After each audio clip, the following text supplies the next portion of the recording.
Good night, everyone. I have another true story for you tonight. This one was told to me by my old middle school teacher. We will call her Mrs. K. Mrs. K is a real person. The place where the story takes place is real, and the people in the story are real. This story scared me when I was younger. I would even go as far to say, scarred me from owning any god artifacts ever. This story is entitled Feed the Tiki. Mrs. K was my 7th grade teacher. I went to a Christian private school, so Mrs. K taught all the subjects. She is full-blooded Hawaiian and was born in the islands.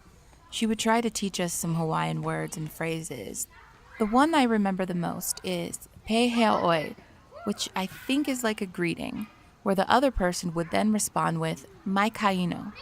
I honestly have no idea what it means. I could have just told you to kiss my butt and then proceed directly to hell. Most of the kids in the class, mainly the girls, were obsessed with Hawaiian/islandy stuff. This may be dating me a bit, but at the time, puka shell necklaces and dolphins were really popular. Now, I don't remember how the conversation started, but we as a class got into the topic of tikis and how cool we thought that they were. Tikis can be very small statues or very large, almost like a totem pole. The tiki is an idol or representation of an ancestor or god. Families on the island often have tikis that have been passed down through the years, sort of like the family's patron saint, if you will. Mrs. K became very serious when we started talking about tikis and how cool they looked. Her normal, kind, joyful face became very staunch. "Tikis are evil," she barked at the class. All of us rolled our eyes, thinking that she was about to feed us some Christian sermon about graven images or some other crap. She shocked us with a true story of just how evil the tiki can really be. And again, for best storytelling, I will tell the story the way that it was told to me, in the first person. Growing up, my family lived on the same street as my mother's sisters and their aunt, my great aunt. Aunt Leilani, as we will call her, had true Hawaiian pride. She only ever spoke in Hawaiian to us kids because she was afraid of us losing the language. Also, we all had a tiki god on our front lawns. Now, this was not super uncommon. Lots of people had them in store windows or front porches. To most people, they were just a decoration. But to my Aunt Leilani, the tiki was real. She carried on in the ancient tradition of feeding the tiki. Every day, my great aunt would lay out fruit and meats for her tiki. Some mornings, it would be gone. We all just assumed that some feral cats and dogs came along. But some days, it would still be out there, the meat rotting. She would always nag at my mother and her sisters that we need to pay honor to our tikis and feed them. Occasionally on holidays, my mother would lay some mango or pineapple out just to please Aunt Leilani.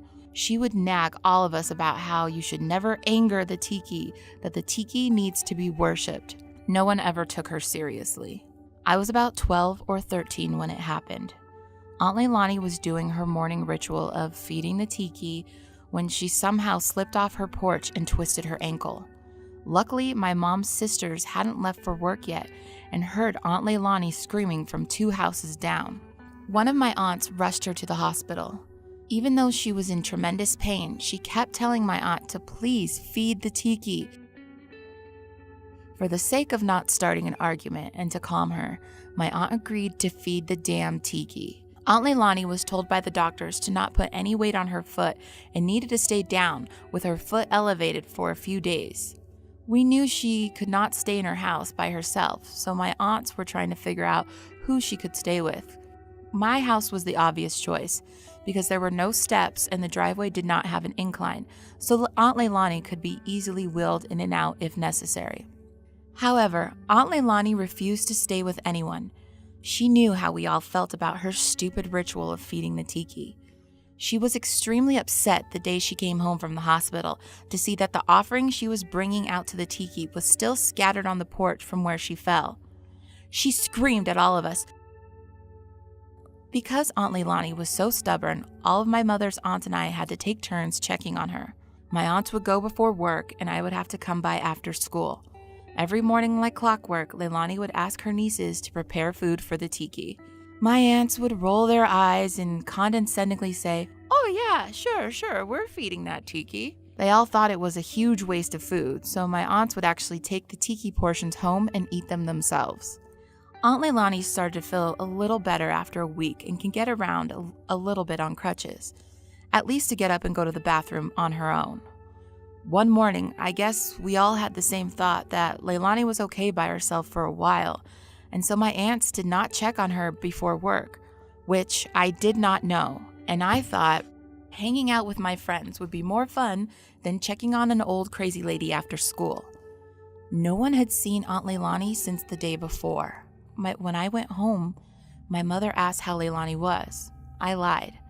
I did not want her to know that not only had I not done my chore, but also went off with my friends without permission. "She's fine," I lied. My mother went back to preparing dinner and thought nothing of it. The next morning, everyone set out to do their routine. Since neither my mother or her sisters checked on Leilani the morning before, they all decided that they should go. When they met on the edge of her yard, they were met with a foul odor. It smelled like rotting flesh. They looked all around expecting to see a dead animal laying somewhere, but instead they found the smell was permeating from the Tiki that somehow had been smashed to pieces.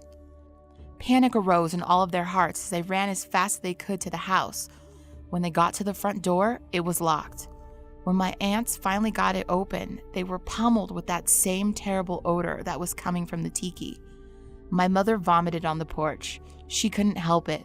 The smell was overwhelming. Walking into the house, my aunt kept screaming her name. "Aunt Leilani! Aunt Leilani! Aunt Leilani!" The house was in complete shambles. Pictures broken, paper shredded all over the floor, and it looked like someone had taken a knife and tried to slice up some of the wallpaper. My aunt searched frantically, but Leilani was not in her bedroom. When they all got to the kitchen, they were speechless. They couldn't scream, and they couldn't cry. They were all frozen in terror. Aunt Leilani's body was sprawled out on the floor, her eyes wide open and glossy, and her legs and arms were bent and twisted at odd angles. She had horrible claw marks on her face and body. Food was strewn all about the kitchen, and it was rotted. It had only been a little over 24 hours. The police ruled it a home invasion.